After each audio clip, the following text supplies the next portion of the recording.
Hey guys, this is Benny Ricciardi with rotocurve.com, and I'm here today to go over some of the hitters for Monday, July 6, 2015.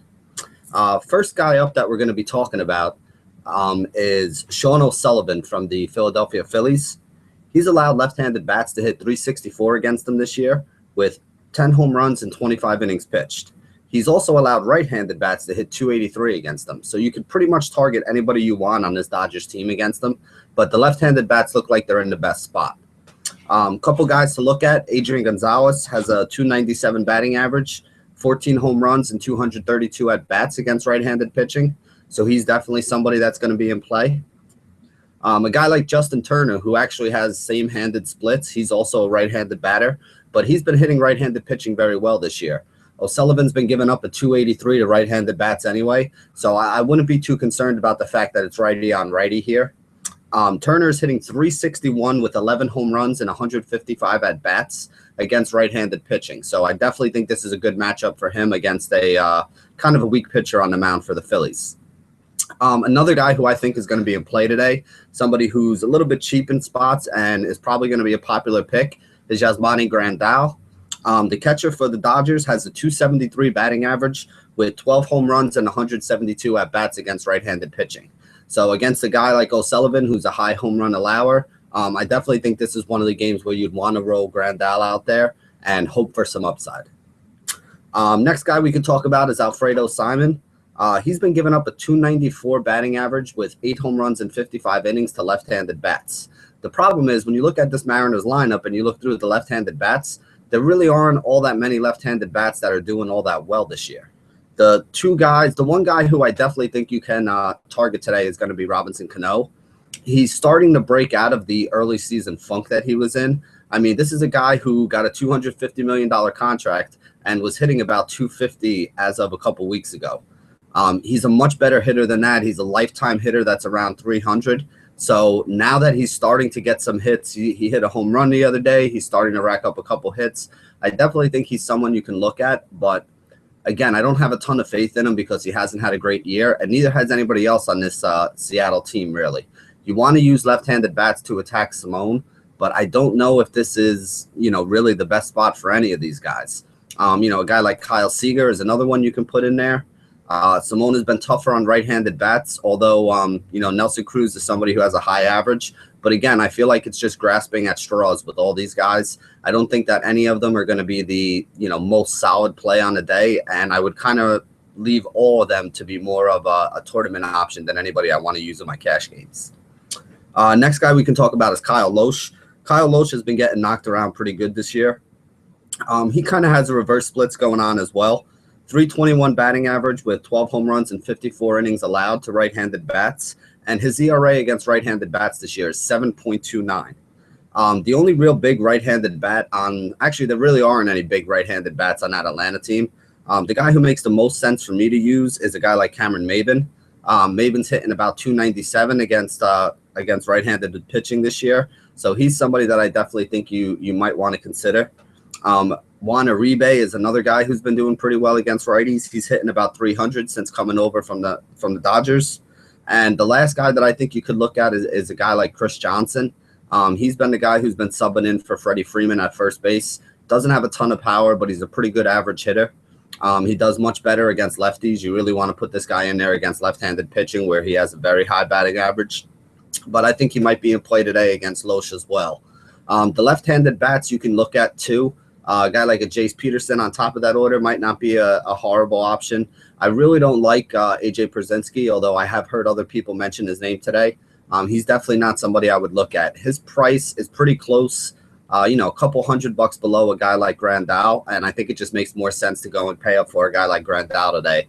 And, Pierzynski got hot at the beginning of the year, but he's not somebody that we really want to target against. Or I said we really want to target to go against our pitchers. The next guy up is Chris Heston. Now, this is one where I think you can get some sneaky value out of this game today. Heston is pitching in San Francisco. His price is pretty cheap, especially on DraftKings, and I've been hearing a lot of people mention him as the guy that you should use as your cheap SP2 on two-pitcher sites.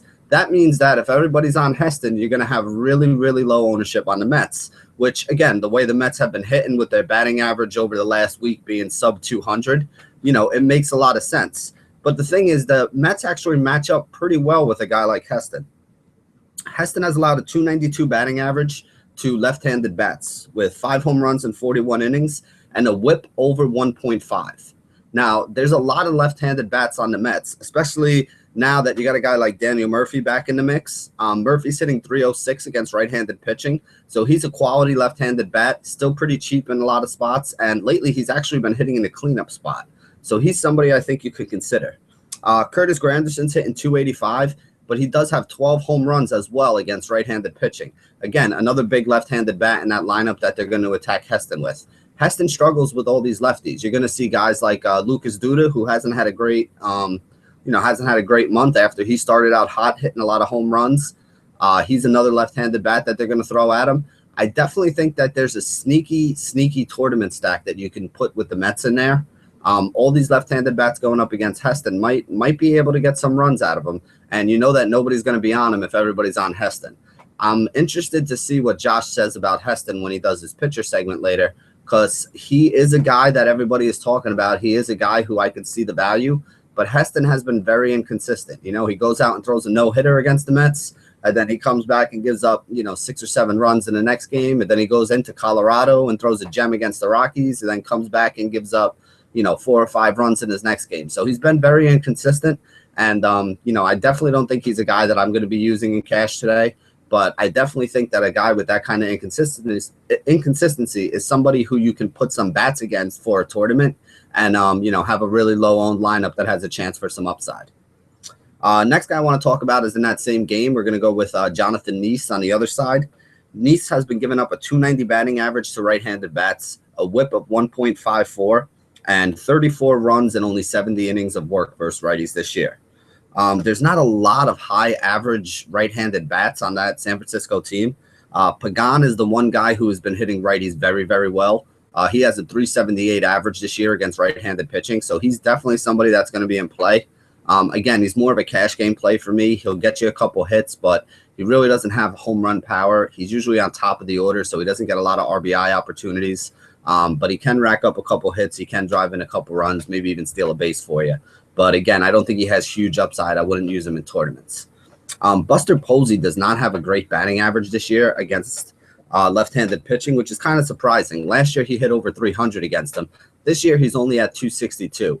But if I was looking for a right-handed bat with a little bit of power on that Giants team, I think I would go with Posey as the guy that I'd put in there.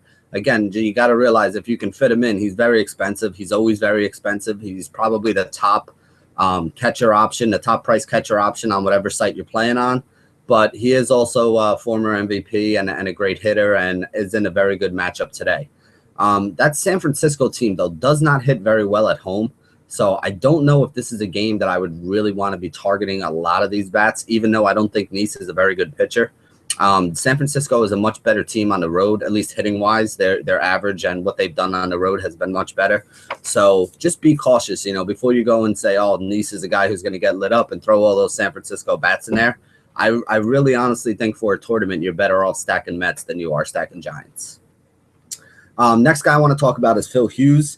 Phil Hughes is basically allowed, over the last 3 years, has allowed about a 270, 280 batting average to guys on both sides of the plate. He gives up a lot of home runs because he gives up a lot of fly balls.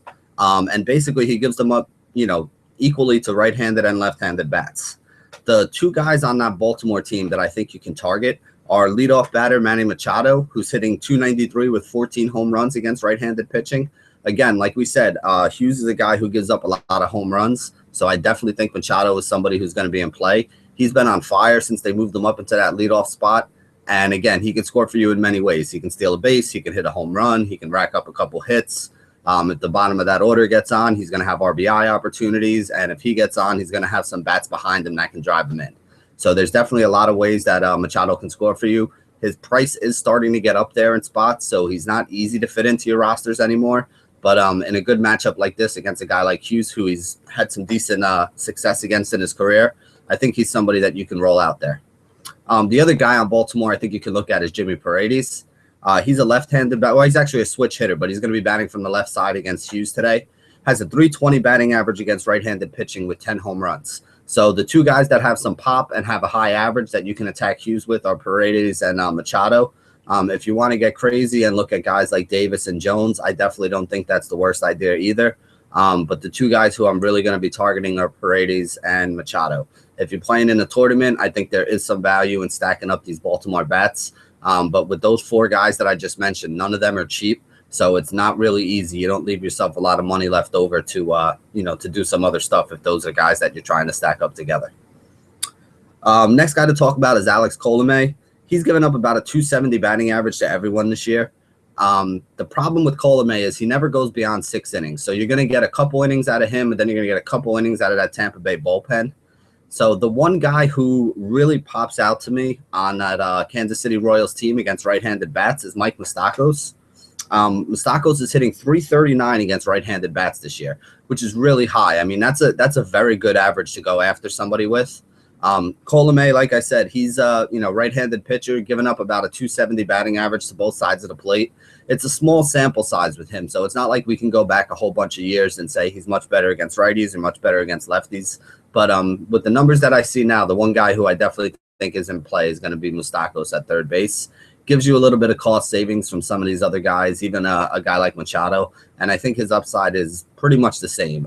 He doesn't have the same power that Machado has, but he does get on base. He can steal a base, and he's got a lot of good guys behind him that hit for average and make contact. So there'll be some guys that can drive him in. He should score a couple runs today. Next guy I want to talk about is Alex Whistler. Whistler is the rookie from Atlanta. Big prospect, somebody who they're expecting a lot out of. He's not a big strikeout guy, though, which is something that I noticed. And a lot of times with guys who aren't high strikeout guys, he's also not that great against the right-handed bats. So even though he's right-handed pitcher, right-handed bats have been doing pretty well against him. And left-handed bats have actually even been doing better. The two guys that I definitely think you can target on Milwaukee are Gerardo Parra, who's a left-handed bat, and Adam Lind. Now, Parra's been a guy I've been recommending all week, and he's been paying off all week. He's the leadoff batter for the Milwaukee Brewers right now. He's hitting 315 against right-handed bats. He has 25 extra base hits and 219 at-bats, including 6 home runs. So there's not too many leadoff batters you're going to get. I think his price is still below $4,000 on DraftKings. He's right around $3,000 on FanDuel. On Fantasy Aces, he was 45 or 46 the last couple days. I don't know if it's gone up from there. But like I said, he's definitely somebody who I think is in play. He's a guy I've been rolling out almost every day, and he's been paying off for you if you played him at all this week. The other guy that makes sense against right-handed bats is Adam Lind. Lind's hitting 313, 14 home runs, and 227 at-bats. So these two guys have been absolutely smashing it. I think you can stack up these Brewers bats. It was something that we recommended yesterday. It worked out pretty well. You get guys like Lucroy and Braun up there. You know, that's a pretty solid 1, 2, 3, 4 that you can put if you're playing over on FanDuel, or even if you're on DraftKings and you want to make those 4, or on Fantasy Aces, if you want to make those 4 kind of like the target key of the guys that you use. It's a lot tougher to do over on Aces because all those guys are pretty expensive. So you're basically going to be taking all your high value bats from that one game and, you know, having to fill it in with a lot of value plays from elsewhere, which is not an easy way to build a lineup on Aces, but it is definitely something that you might want to consider.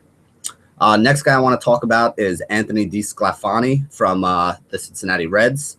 He's going up against the Washington Nationals. He's a right-handed pitcher, so anytime you have, again, small sample size, so you can't pull too much out of the numbers that you see from him, but anytime you have a right-handed pitcher going up against the Washington Nationals, there's 2 guys that stand out head and shoulders above everybody else. First guy is leadoff batter Denard Span, 343 batting average, 18 extra base hits, and 175 at-bats. So he's definitely somebody who's going to be in play here against DeSclafani. The other guy who makes the most sense is obviously Bryce Harper. Harper has a 352 average, 20 home runs, and 179 at-bats. Whenever you have Harper going up against a right-handed pitcher, it's definitely somebody you have to consider. He has been absolutely crushing right-handed pitching today, and just like he was yesterday, even though it's not a great hitter's ballpark, I'd have to put him on top as the number 1 option on the day to try to worry about. Next guy that I want to talk about is Mark Burley. Burley's actually been surprisingly good over the last couple games. He's actually been very good. I'm not going to lie. He's been very good, especially for his price. Excuse me. He's a guy who's been returning value game after game for you. And there's really only one guy who I want to target against him. On the Chicago White Sox, Avisail Garcia against left-handed pitching is hitting 346 right now. Isn't a huge sample size. He has 2 home runs, 52 at-bats against left-handed pitching so far this year. But that is a very high average that Avisail Garcia has. And people used to call this guy Baby Miggy when he was over on Detroit, basically like Miguel Cabrera light. I don't think he's ever really lived up to the billing that he's had, but he's still a very solid hitter, and he'll be in the middle of that order, has a good chance to drive in some runs. So I definitely think Avisail Garcia will be a sneaky low-owned play that has a good matchup today against Burley. Looking at some of the other pitchers on the mound today, I mean, those are some of the guys that I really think we should target and some of the bats we should target against. You know, you got a Twins team going up against Wei-Yin Chen. Chen is a lefty, and the Twins have been hitting lefties very well this year. But when you look at the numbers and you try to match it up, there really isn't anybody who stands out to me. Chen is tough on lefties, so I don't think I want to use a guy like Joe Mauer, who has a high average against lefties, even though he hits left-handed pitching pretty well. You got a guy like Kenny Vargas, who is the guy who hits lefties the best for Minnesota. I don't even know if he'll be in there. Maybe he'll be a designated hitter for the game today, somewhere in the middle of that order. You know, Buxton just got hurt, so he's out. You're going to have a lefty like Rosario, who doesn't really match up well. You got a guy like Dozier, who's a high home run guy against left-handed pitching, but he also strikes out a lot and grounds out a lot. He doesn't have a high average. I could see Chen getting him to roll over on a couple of pitches for, you know, weak ground balls today. I think that's probably more likely than Dozier hitting a home run. So I really don't think that he's a guy that's going to be in play. Iwakuma is back today for Seattle. I don't really know what to do with this game. Iwakuma, when he's right, is a guy who gets a lot of ground balls, gets a decent amount of strikeouts, goes deep into games, and really limits the other team from, you know, doing too much damage. When he's not right, like he was earlier in the year, though, he's a guy that can get lit up for 5 or 6 runs in a hurry. So I don't know which guy we're going to see today. What I do know is with him coming back off the injured list, he's probably not going to pitch deep into this game. So he's definitely not a guy I would target. And I don't think he's going to go past 5 or 6 innings anyway. So I'm not sure if it is, you know, I mean, I just don't know. Is he going to be close to that guy? Is he going to be able to limit the opposing offense? Or is he going to be the guy that he was earlier in the year that was getting knocked around? So I'm going to take a wait-and-see approach with him and not take any bats against him, and also definitely not use him as one of the pitchers on the mound. But, you know, if you want to remember earlier in the year when he was getting lit up, he is a guy that might be worth, you know, throwing a stack in against and hoping that he still doesn't have his good stuff. Other pitchers on the mound, I'm not really trying to attack a guy like James Shields today. Not going after A.J. Burnett, not going after Dallas Keuchel. Definitely not going after Chris Sale, and not going after a guy like Carlos Carrasco. So basically the guys that I mentioned and the bats that I mentioned are probably the guys that we think are in the best spots today. Josh should be coming to you later with his pitching report. He'll give you a little bit of breakdown on some of these guys that I just mentioned and who he thinks are the best ones. Obviously, Chris Sale is going to be at the top of almost everybody's list today. So if you're looking for something that you can do to be different in a tournament, go ahead and stack bats against Sale. I'm not going to recommend it. I'm also going to say that there's very low likelihood that it comes off. But if you want to have some guys at low ownership, taking guys against Sale is probably going to do that for you. But basically, that's the breakdown for today for all the hitters. We only have an 11-game slate, so there aren't a ton of guys to discuss or a ton of guys to go over. We'll be in chat later on at rotocurve.com. If you haven't signed up yet, make sure you get over there, sign up for an account, start earning your curve points. You can redeem those for RotoCurve swag or also for money, bonus dollars on all the sites. We have a couple deals worked out right now with some of the other operators. You know, you can get DraftKings, you can go to Fantasy Aces. If you don't have accounts on some of these sites, Fantasy Score, we are offering some bonuses in conjunction with the sites. So make sure you get over to RotoCurve and sign up for them and be a part of the community. Thank you guys very much. This has been another episode of The Curve. And as always, stay classy, DFS.